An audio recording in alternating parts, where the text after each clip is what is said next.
Oke, hari ini kita mulai belajar tentang tegangan yang diakibatkan oleh momen lentur.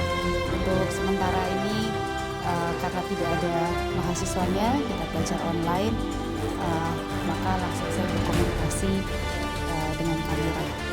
Dan ini adalah kelentungan yang dibentuk oleh balok akhir setelah menerima pembebanan. Maka bisa saya nyatakan baik OA maupun OC atau OD atau OB itu adalah R. Maka R adalah jari-jari kelentungan atau disebut dengan jari-jari kurvatur. Oke, kita lanjutkan dengan contoh soal. Saya berikan kilas bagaimana cara menggunakan persamaan tadi. Yaitu apa hubungannya tegangan lentur dengan momen. Kebalik. Sigma adalah tegangan lentur, sementara momen adalah beban berupa momen. Y adalah lokasi titik yang ditinjau tegangannya dengan jarak tertentu dari garis netral, dan I adalah momen inersia. Jika ini adalah Y, maka ini adalah IX, inersia terhadap sumbu X, begitu. Di sini saya akan menggambarkan bagaimana cara kita melihat hubungan antara momen Y, inersia, dan tegangan. Jadi jika saya punya balok ini menerus sampai ke sana, dan ini adalah penampangnya, di mana di sini adalah B dan ini adalah H, maka inersia terhadap sumbu X apabila ini adalah Z, karena tadi kita turunkan di sini X dan ini adalah Y positif, begitu ya. Maka jika ini adalah Z dan ini adalah Y, begitu, maka ini adalah IZ. Ya. Oke. Dan Y di sini adalah jarak dari garis netral. Ini adalah garis netral. Di sini garis netralnya. Ini adalah garis netral. Posisinya di mana? Apakah posisinya dia positif ataukah posisinya negatif? Bagaimana cara kita membacanya? Sementara kalau ini momennya positif yang menyebabkan serat atas tertekan tapi serat bawah tertarik, gitu. Momen seperti ini ya. Kalau saya gambarkan di sini saja, begitu momennya. Ya, jadi serat bawah tertarik nih. Nah, serat atasnya tertekan. Kemudian IZ di sini adalah 1/12 B dikali H ini pangkat 3, gitu. Oke. Dan Y adalah lokasi yang kalau dari sini ke atas itu positif berdasarkan perjanjian tanda Y ke atas positif. Nah, tapi Y ke bawah negatif. Tapi kan aneh di sini. Y ke atas positif, kalau saya turunkan, saya gunakan rumus ini, maka kalau Y-nya positif, tegangan di atas kok malah jadi negatif. Jadi kalau ini digambarkan seperti ini, tegangan di atas kok malah negatif ya. Nah, ini tegangannya negatif karena serat atas tertekan. Ini sigmanya negatif, tetapi di sini sigmanya di sini positif. Loh, bagaimana ini? Ini misalnya sumbu Z dan ini sumbu Y. Loh, bagaimana ini? Yang ke atas menyebabkan sigma negatif, yang ke bawah menyebabkan sigma positif. Ini hanya berlaku apabila momennya dibalik. Jadi ini momennya momen negatif yang menyebabkan jika kita mencari tegangan akibat momen akan menyebabkan ini menjadi betul akibat Y, di mana Y ke atas, ya, Y ke atas itu terbalik ya, seperti ini, Y ke atas menjadi tertarik. Ini menjadi tarik kalau seperti ini. Saya balik, ini tandanya semua saya balik menjadi seperti ini. Nah, seperti ini. Nah, ini tandanya saya balik, semuanya yang di sini tertekan. Ini baru betul. Nah, baru betul kalau seperti ini. Oke. Jadi, sisi bawah ini menjadi tertekan, tapi sisi atas tertarik, dan persamaan ini menjadi betul. Maka, kita buat perjanjian. Oke, Y tetap ke atas itu positif, Y yang ke bawah itu negatif, tetapi kita lihat momennya apakah hasilnya akan menyebabkan tegangan yang positif atau negatif. Kita lihat di sini momennya adalah momen positif. Tetapi tegangan yang terjadi di serat bawah di mana Y-nya itu negatif akan menyebabkan tegangan yang positif. Ini bisa jadi salah sehingga kita harus mengkoreksi dengan memberikan tanda minus untuk kasus yang seperti ini. Tapi untuk kasus yang seperti ini, di mana momennya ini menyebabkan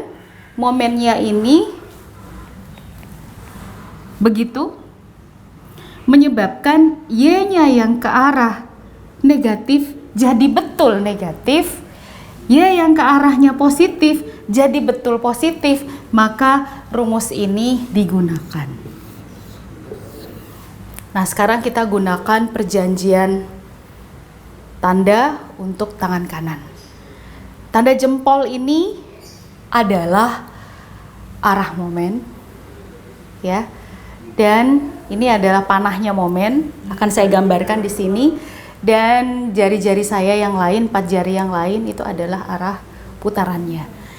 Jadi jika saya punya gambar seperti ini,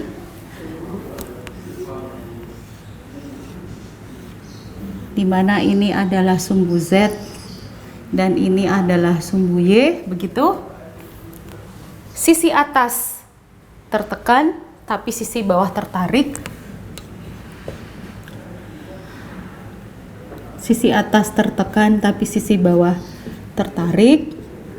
Maka tekanlah sisi atas dengan menggunakan 4 jari. Dan ini otomatis akan memberikan tanda bahwa yang kita tekan itu adalah negatif, sehingga akan saya beri tanda momen saya seperti ini dengan tanda 2 panah seperti itu. Ini adalah tanda momen, ya. Ini adalah momennya, ini adalah MZ karena dia terhadap sumbu Z, ya, berputarnya terhadap sumbu Z, berarti begitu. Nah, jika sebaliknya momennya seperti ini, contoh ya, saya punya cantilever. Nah, tentukan momennya menjadi momen negatif ya. Jadi saya mempunyai momen yang negatif yang menyebabkan serat atas justru sebaliknya tertarik dan serat bawah tertekan. Maka kalau saya pindahkan gambar penampangnya seperti ini, maka bagaimana? Kita tekan sisi bawah dan jempolnya menuju kemana nih? Ternyata jempolnya menuju ke sana. Ini M. Nah, itu untuk yang seperti ini adalah momen positif. Ini momen positif. Dan ini adalah momen negatif. Nah, sekarang ada kondisi di mana sebuah penampang menerima momen di dua arah. Momen dua arah. Contohnya kolom ya. Kolom. Contohnya kolom. Saya punya bangunan seperti ini. Oke, saya punya bangunan. Nah, di arah sana juga ada seperti itu. Nah, di arah sana juga ada kolomnya. Dan bisa jadi ada gempa ke sini, ada gempa ke situ, ada gempa ke situ, ada gempa ke situ. Ya, jadi bisa jadi gempanya tidak bisa kita prediksi. Bisa jadi dari arah sini menggoyang ke sini atau menggoyang ke situ. Dan pada satu saat, kalaupun tidak ada gempa, lihat di sini, ini kolom ini dia mengalami pembebanan ya dari balok kiri dan balok kanan. Dan ada balok belakang. Akibat balok kiri begini, akibat balok kanan begini. Tapi akibat balok belakang ke sana. Sehingga kalau saya lihat penampang dari kolom itu di atas, maka kalau ini ukurannya kolom misalnya sama, ini B, ini juga B. Nah, seperti itu.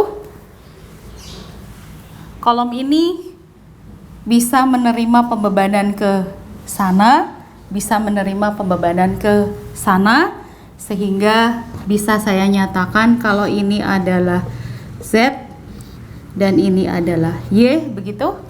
Maka bisa saja kolomnya menerima beban di sini MZ dan beban di situ MY.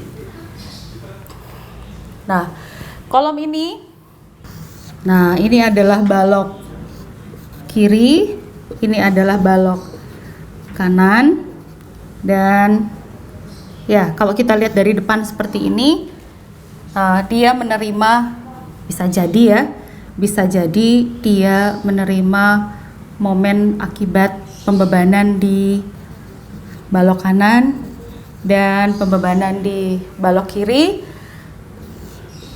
yang terjadi seperti itu, dan di arah sana dia juga menerima momen yang ke sana. Jadi kalau kita lihat dari atas atau kita potong di sini, kita lihat ini kolom ini misalnya ini ukurannya B, ke sana juga B, maka kolom ini menerima beban momen yang begitu dan momen yang gini. Nah, perhatikan sekarang. Untuk MZ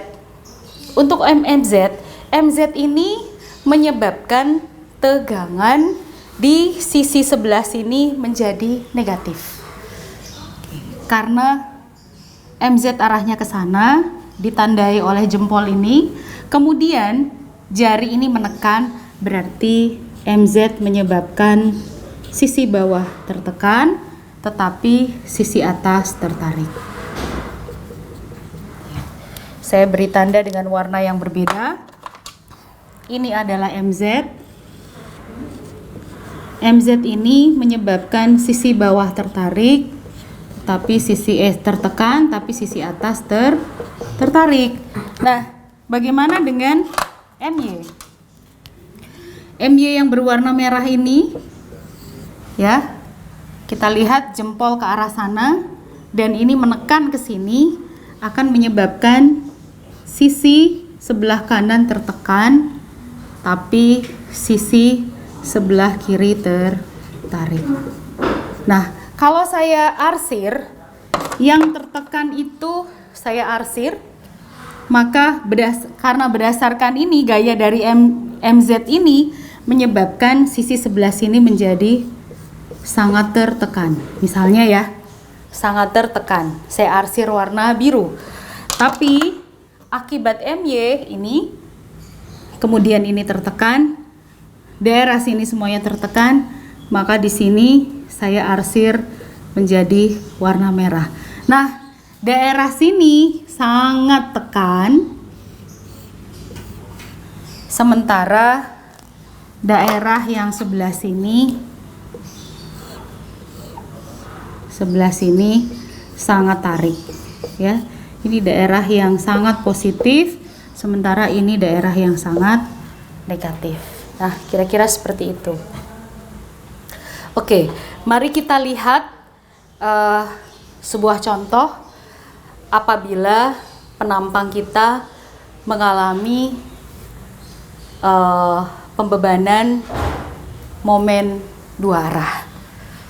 Saya ambil saja yang berbeda. Ini adalah B dan ini H, misalnya begitu, nggak sama ya, B dan H.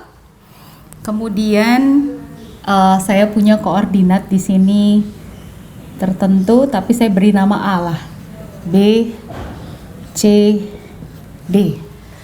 Titik beratnya saya ketahui berada di tengah.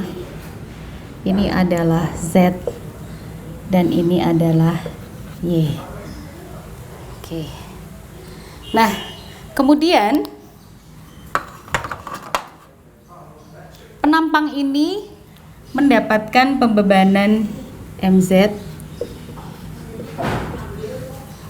dan pembebanan MY. Sini MY.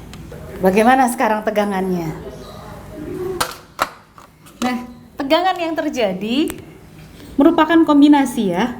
Tegangan yang terjadi merupakan kombinasi dari MZ dikali mana ini? Yang diputar adalah Z dan jaraknya adalah Y.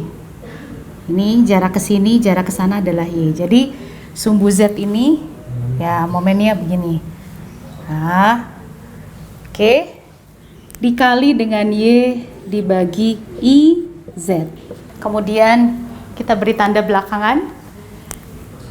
Ada lagi MY dikali MY, letakkan jempolnya dan koordinat yang terbentuk adalah ke sana Z positif dan ke sini Z negatif. Maka saya punya Z dibagi dengan Y. Oke. Karena dia berputar terhadap sumbu Y ini ya. Gitu. Oke. Nah, sekarang mari kita beri tanda. Akibat ini yang sisi depan ini, ya, MZ, mana MZ? Ini MZ. Nah, di mana Y negatif,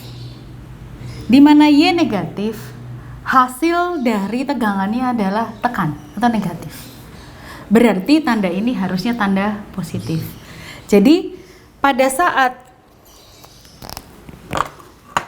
MZ bekerja, maka Y ke sini adalah Y yang negatif, yang memberikan sisi sini betul negatif. Begitu. Dan yang di atas tertarik, yang memberikan Y positif adalah Y yang tertarik. Berarti ini tandanya adalah positif. Bagaimana dengan MY? MY di sini menyebabkan daerah Z yang harusnya positif, ini Z positif, ini adalah Z negatif. MY di sini menyebabkan Z yang justru positif menjadi tekan. Tetapi Z yang negatif kok menjadi tarik. Berarti ini tandanya harusnya negatif. Misalnya diketahui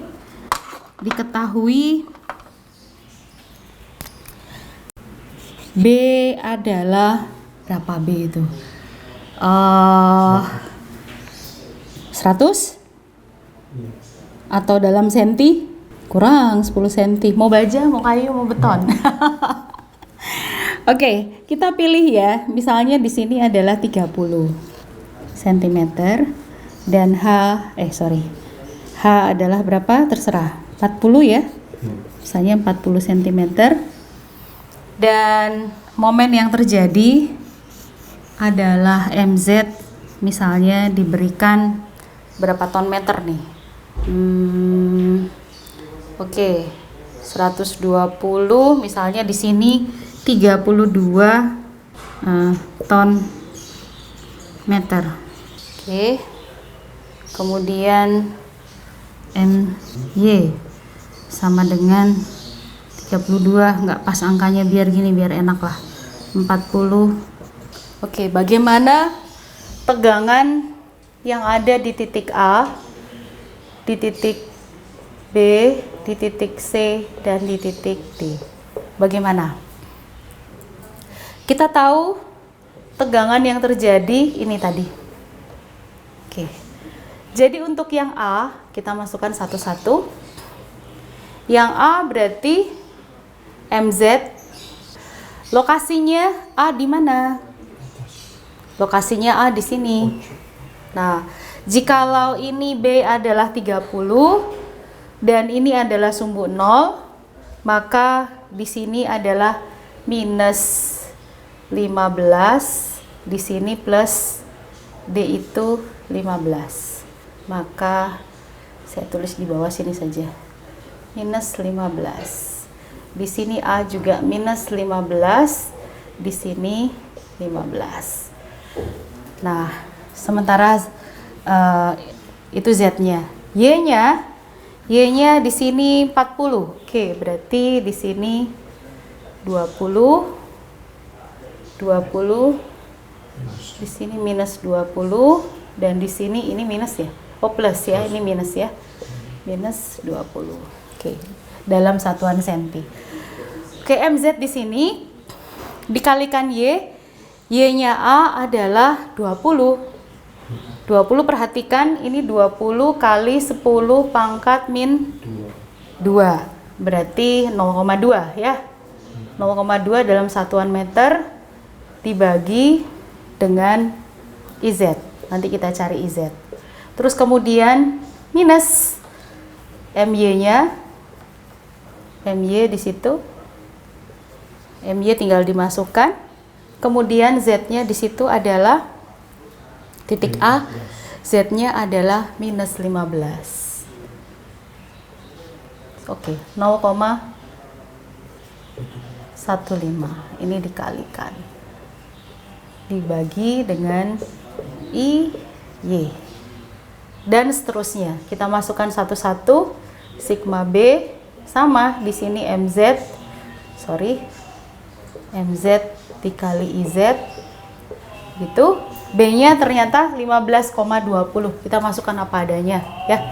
Di sini 0,2 dikurangi MY dibagi IY. Ini menjadi plus 0,15.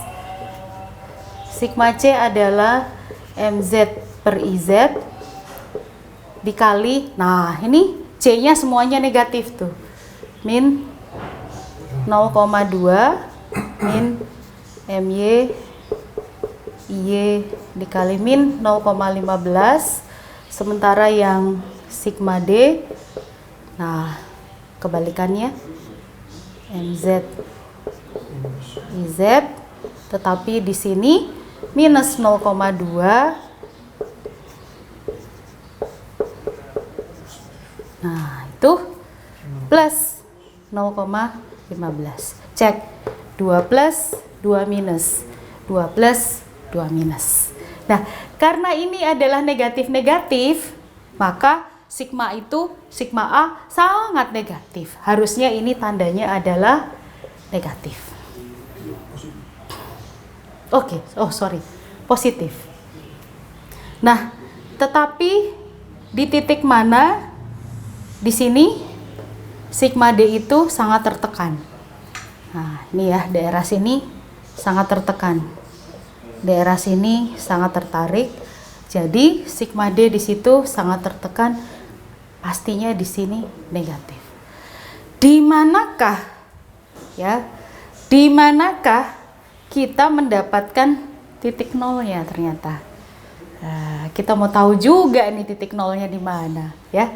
Oke, di sini perhatikan. Saya belum memasukkan angka-angka ini ya. Jadi di sini yang disebut dengan IZ terhadap sumbu Z di situ adalah 1/12 B H pangkat 3 sama dengan 1/12. B-nya adalah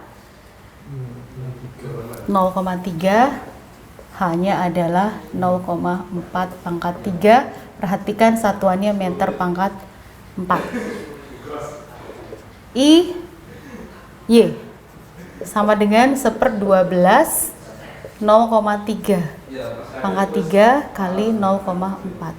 Satuannya adalah meter pangkat 4. Sementara MZ, MY itu adalah konstanta, ya. Oke. Di manakah kita mendapatkan? Kita akan mendapatkan tegangan yang 0. Tinggal dimasukkan saja, ya. Tinggal dimasukkan saja. Jadi di sini sigma sama dengan 0, ya. Dimana di sini MZ-nya adalah 30 ton meter. Masukkan MZ-nya, ya, dibagi dengan IZ. IZ-nya ini angkanya sebaiknya kita hitung saja. Kita hitung saja 1/12. Saya mendapatkan angka sama dengan sama dengan 0,0016 meter pangkat 4. Ini saya mendapatkan angka 0,0009. ya, 0,0009. Kalau saya sederhanakan 9 kali 1, 2, 3, 4 10 pangkat min 4 meter pangkat 4. Ini adalah 16 kali 10 pangkat minus 4 meter pangkat 4.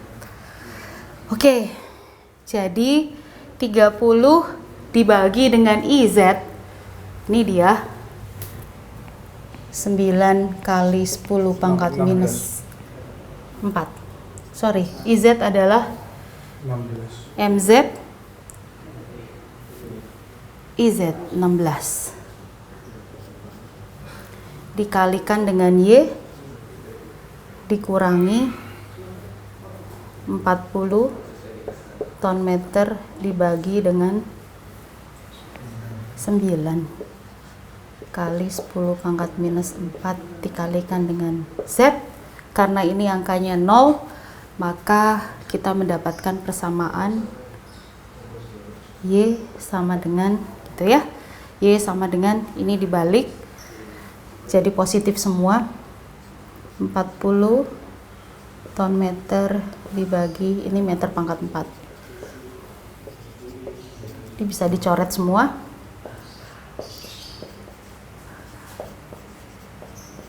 Tuh, kemudian dibagi dengan ini dikali 16 kali 10 pangkat min 4 meter pangkat 4 dibagi dengan 30 ton meter gitu ya, gitu. Saya mendapatkan 4 dikali 16 dibagi 9 dikali 3 sama dengan 2, ini ada Z di sini ya. Y sama dengan sekian Z ya. Jadi ini Y adalah berapa Z. Nah, begitu. 2,37 Z. Nah, jika kita pindahkan ke sini, ke penampangnya, dari sini ke sini, saya punya Z yang koordinatnya di sini adalah 15, ya, di sini 15,0. Kemudian saya punya di sini Y yang koordinatnya 20,0, titik ini. Ya, saya punya persamaan di sini, persamaan garis netral. Nih, saya punya persamaan garis netral, yaitu Y selalu sama dengan untuk kasus ini 2,37 Z. Di manakah dia? Kalau Z-nya sama dengan 0, maka Y sama dengan 0. Kalau Z-nya sama dengan 15, berapakah dia? Ya, jadi mungkin sekitar, kalau ini adalah 10, ini adalah 30, 35 adalah somewhere di situ, maka ini adalah persamaannya di titik itu. Saya hapus ini.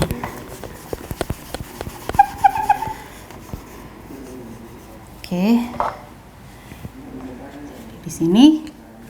Dan sebaliknya, apabila Z-nya min 15, maka saya mendapatkan angka di sini.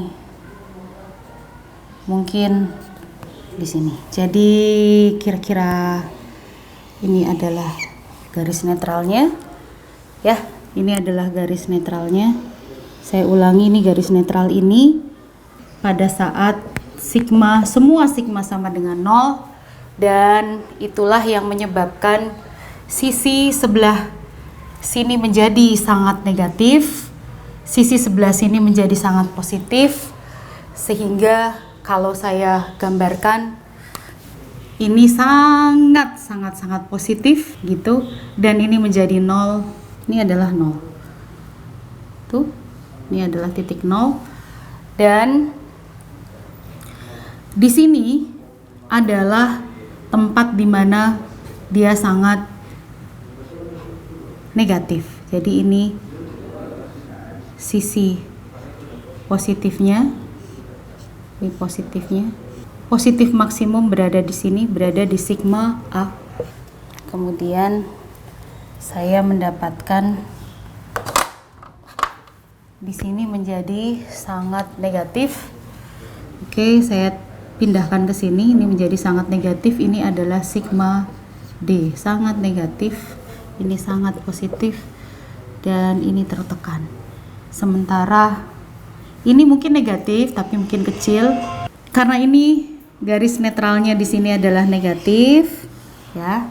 0, dan kemungkinan di titik sini mungkin masih positif. Tetapi positifnya tidak seperti sumbu A, ya. Jadi titik sini kemungkinan masih positif, ya, ke arah sana, ya, positif.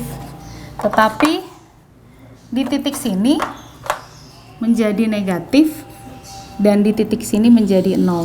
Nih, menjadi kemungkinan begitu, ya. Di sininya menjadi 0. Dan sini menjadi sangat tertekan di sigma D, sementara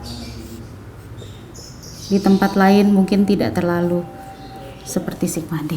Kira-kira seperti ini gambarnya, dan persamaan ini dinyatakan dengan Y sama dengan 2,37 Z. Nah, kira-kira seperti itu. Kita lanjutkan lagi materi tentang biaxial bending ini. Sebelumnya kita sudah membahas contoh soal. Saya rubah sedikit contoh soal tersebut. Apabila ini sumbu X dan ini sumbu Y, kemarin kita punya sumbu Z, tapi saya ganti sumbu XP untuk mempermudah. Apakah garis netral berubah? Iya, garis netral akan berubah. Kenapa demikian? Karena kalau kita lihat ini digabungkan, tegangannya digabungkan, ini sifatnya negatif dan ini positif. Ini negatif dan ini negatif. Negatif ditambah negatif tambah besar. Negatif ditambah positif tergantung. Bisa.